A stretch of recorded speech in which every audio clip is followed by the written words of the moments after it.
अच्छा बेटा, हम चैप्टर नंबर 10 एक्सरसाइज 1.1 वहाँ से एक क्वेश्चन एक आता है कि भाई कंप्लीट स्क्वायर है।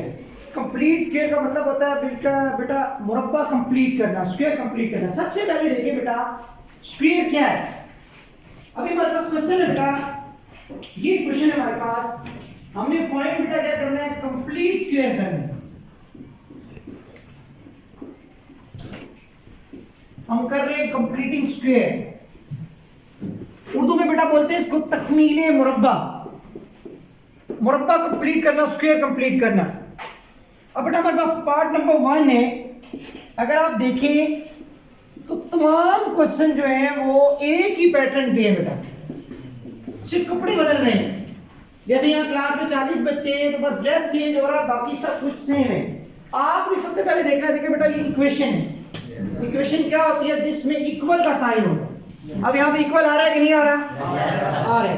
तो ये इक्वेशन है। इक्वेशन में जब भी कंप्लीट करते हैं तो पहला मेथड ये है कि आपने कांस्टेंट जिसमें वेरिएबल नहीं आ रहा उसको राइट साइड पे लेके आने हैं। ये देखिए 7x² 2x = 1।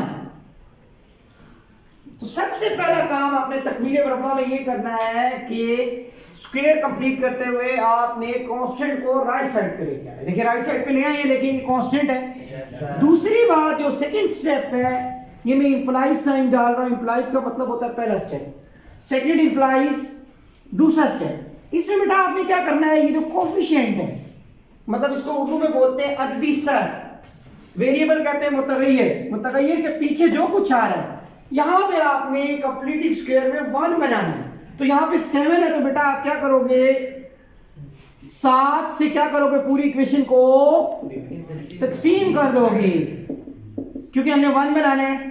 7x² / 7 2x/7 1/7। क्यों? कोफिशिएंट अददी सर हमने 1 बनाना है हमेशा। तो देखिए हमने अददी सर 1 बना लिया। तो अब हमारे पास नेक्स्ट स्टेप क्या होगा, अब हम स्क्वायर की शेप बनाएंगे, कंप्लीट स्क्वायर की।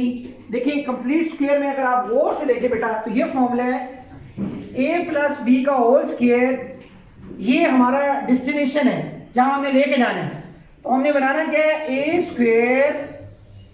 b² + 2ab। मतलब 2 टर्म्स हमें चाहिए बेटा स्क्वायर। एक टर्म तो हमें मिल गई स्क्वायर वाली, दूसरी हमने डिसाइड करनी है।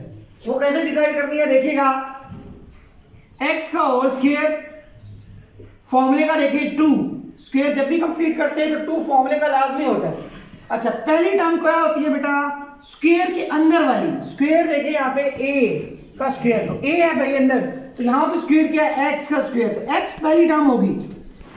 दूसरी टर्म यहाँ पे हम क्या करेंगे, इस वैल्यू को देख के डिसाइड करते हैं कि भाई ऊपर हमें चाहिए 2x, इसको बोलते हैं न्यूमरेटर, डिनोमिनेटर में 7। अगर ऊपर 2x के अलावा मैं कुछ भी लिखूंगा बेटा तो इस फॉर्म को वो खराब कर देगा। तो हमने क्या लिखना है, ओनली 1, क्योंकि 1 लिखेंगे तो मल्टीप्लाई करने से भी कोई फर्क नहीं पड़ेगा। ये जो मैंने 1/7 लिखा है, ये मैंने डिसाइड किया है कि जो सेकंड टर्म का स्क्वायर होगा वो बेसिकली इस एक्सप्रेशन में या इस जो ये जो इक्वेशन है इसमें 1/7 होगा। अभी तक मैंने बेटा खुद से कुछ भी नहीं लिखा, जस्ट इसको ब्रेक किया है। अभी मैंने खुद से लिखा बेटा 1/7 का स्क्वायर। एक तरफ लिखा मैंने लेफ्ट साइड, जो कुछ इक्वेशन में आप अपनी तरफ से लिखते हैं लेफ्ट साइड, वो राइट पे भी लिखना होता है। देखिए 1/7 प्लस 1/7 का स्क्वायर। ये मैंने फालतू लिखा बेटा, ये वाला, वो तो ऑलरेडी 1/7 मौजूद था, उसको मैंने एज इट इज जो है वो नीचे ही टेक कर लिया, ले लिया भाई। अब आप देखिए उसूल ये है स्क्वायर का कि 2 टर्म्स का स्क्वायर होना चाहिए बेटा। x का भी स्क्वायर है, 1 का भी स्क्वायर है। तो देखिए लिख सकते हैं x + 1/7 का होल स्क्वायर। तो दरमियान में ये 2ab वाली आप कह सकते हैं। तो ये फार्मूला है हमारे पास कि जो 2ab होता है, ये हमारे पास क्या होता है, फॉर्मूले की टर्म होती है। स्क्वायर के अंदर जो है वो 2ab वाली टर्म होती है, तो वो यहाँ पे कंटेन कर रही है, शामिल है। और जब मैंने इसको क्लोज किया, ये फॉर्मूला ओपन है, क्लोज किया तो मैं स्क्वायर वाली टर्म लिखूंगा, होल स्क्वायर लिख दूंगा, तो ये क्लोज हो गया। इसके बाद आप लिख दो 1/7 प्लस 1/7 का स्क्वायर क्या होता है बेटा, 7 का स्क्वायर होता है 49, 1 का स्क्वायर 1 ही रहता है।